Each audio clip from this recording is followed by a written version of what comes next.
This graphic further illustrates how an ATS system works. So once you apply with your CV, whether it's through a job portal or actually directly through the employer's website, there is always an ATS system working in the background. So as your CV is then submitted, it goes through the ATS system. The ATS system then actually filters out the CVs with the right words and with the right format. And it then provides a best match criteria, which then actually sits on the top of the pile from all the submissions of CVs for the recruiter or the hiring manager. What actually happens then is that the recruiter will only go through the top ranked CVs because they are typically the best ones matched to the role that they're looking for.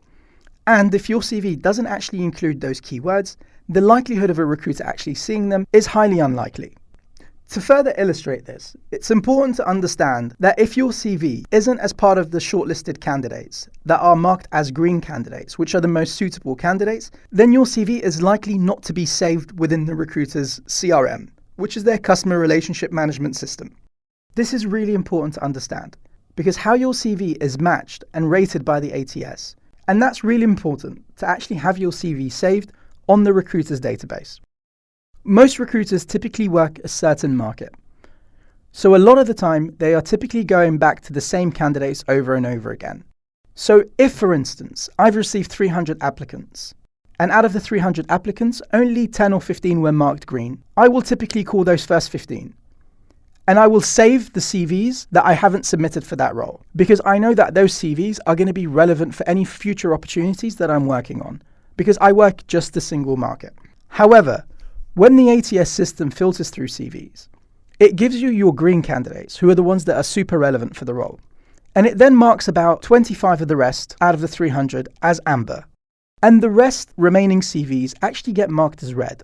And the red CVs will usually get put into a bin, simply because they are not relevant for any future opportunities.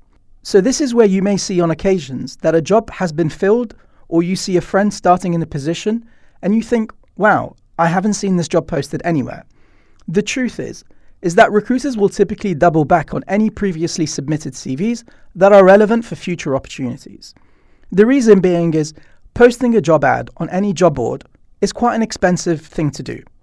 Hence, recruiters typically have a CRM system, a customer relationship management system, where all the CVs that are relevant for their positions usually sit. So rather than posting a job, what they will typically do is go back to previously submitted candidates and call those individuals. Because if I've posted a role last week, I probably think that those candidates will still be available if I have a role today. So it's really important to make sure that you are aware of the ATS, you know how to beat it, that your keywords are on your CV in order to give yourself the best chance of success.